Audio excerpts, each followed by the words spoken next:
So we heard news. Sam Amick on Friday of last week put out a story about dysfunction, whatever like that, within the Hawks organization. And the fact that Travis Schlenk is no longer not only the guy not in charge, but frankly, his voice is not being heard by the organization. And we found out that Tony Ressler's son, Nick Ressler, has a big influence on what is happening within the organization and things like that. We saw that Kyle Korver got promoted to assistant general manager. Landry Fields is now the full-time GM, things like that. And then, the trading Trey talk and all that kind of stuff. Look, this is the reality of the situation, okay? The Hawks are not good enough to get themselves into spending a bunch of money in the luxury tax and taking on crap tons of salary. And by the way, whether they're buyers or sellers at the trade deadline, things like that, you have to think long term. DeJounte Murray is going to be looking for a max type contract. So you have to decide whether or not you're going to sign him, which will certainly put you in the luxury tax and things like that. And then the attrition of the contracts are putting you in the luxury tax. But the Hawks right now are not a good enough organization to get themselves in the luxury tax and things like that. And there's some revisionist history about this Hawks organization. Look, if Kevin Huerter had stayed on the Atlanta Hawks, it would have put them in the luxury tax. That move was a luxury tax move. Now, whether Travis Schlenk was in agreement with that and this, that, and the other, we know that Travis Schlenk, did not want to give up all of the assets for DeJounte Murray. Okay. When your owner puts out an edict about the direction the franchise goes, whether it's right or wrong, okay, whether it's the right thing to do, whether it's going to be a complete disaster if we don't do this, okay? But when your owner puts out an edict and you don't, work within the parameters of that, then, your general manager is going to be on the outs, and Travis Schlenk, and now he's not a voice of the Hawks. And while I understand you don't want just yes men, the Hawks are not a good enough organization to go into the luxury tax to add a whole bunch of pieces just to be, when the results are on the court, a 38-win team at the midway point of the season. And if you can't keep your guys healthy, again, they've paid Trae Young, they paid John Collins, they paid DeAndre Hunter, they had paid Kevin Huerter before, they decided to trade him away. If you paid all those guys and then you're still a 38-win organization, then how good are you? How good is the drafting or free agent or trades or whatever that Travis has accumulated? And I'm not knocking on Travis Schlenk. I think Travis Schlenk did some really good things. But let's face it, you paid John Collins not max money, but star level money. Well, he's been pretty good, but he's not flourishing in this system. Trae Young is having, of late, Trae has been better, but he, for most of the year, was having his worst year as a pro. You can't absorb all those kinds of things when you're the Atlanta Hawks. Now, the DeJounte Murray thing, okay? We talked in depth about this. Did the Hawks give up too much? No. I mean, to get an all-star player, like how many teams added a better player in the offseason than the Atlanta Hawks for what they needed? The concept was there. Okay, Nate McMillan talked about this in the offseason. Well, and even before they had DeJounte, because I was at the Atlanta Hawks draft party.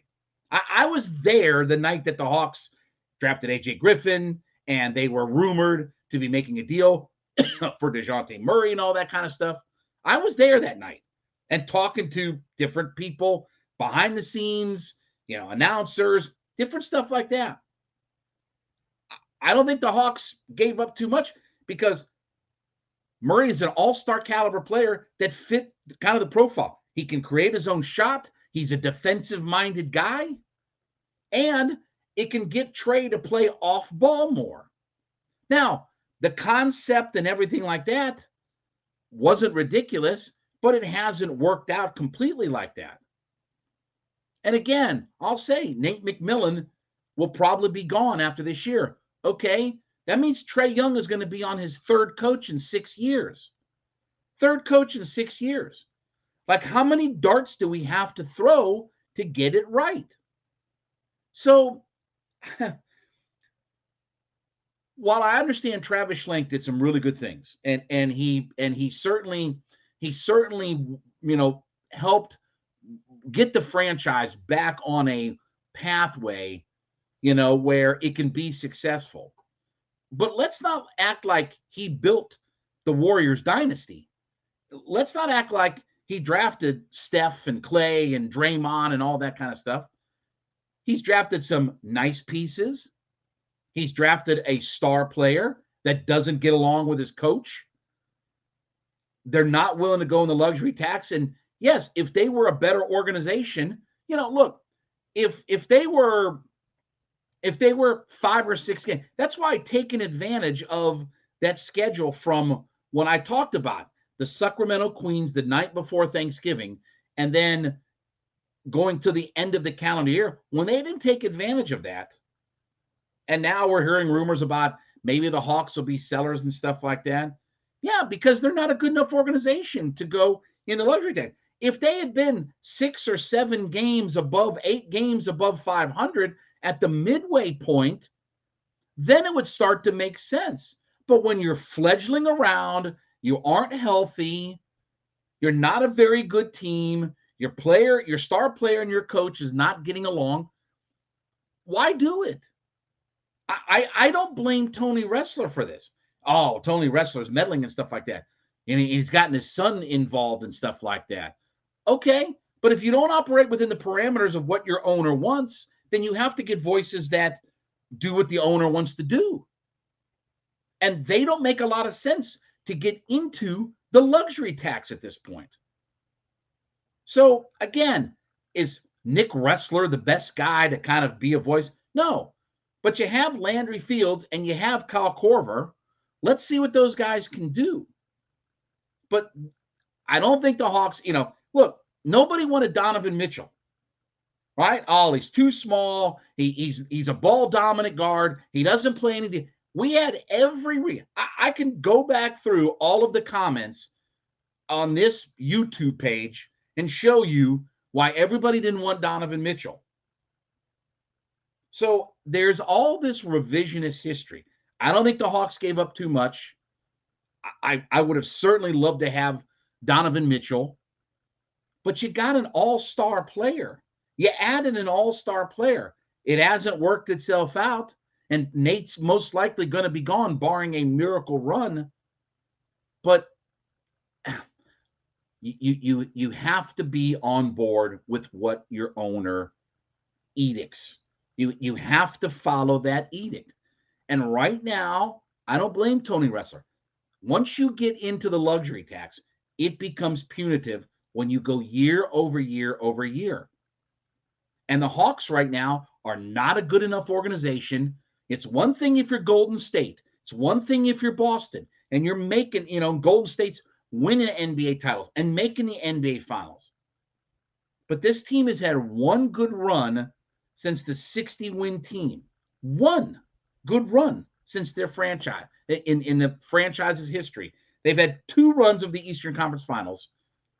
And they had the 60-win team, and then they had this team from a couple of years ago. And that's been it. Doesn't make sense to be punitive on running yourself into luxury tax and different things like that. All right, we thank you for making Hittin' Hard with Jon Chuckery your first listen every day. Make Locked On Sports Today your second listen every day.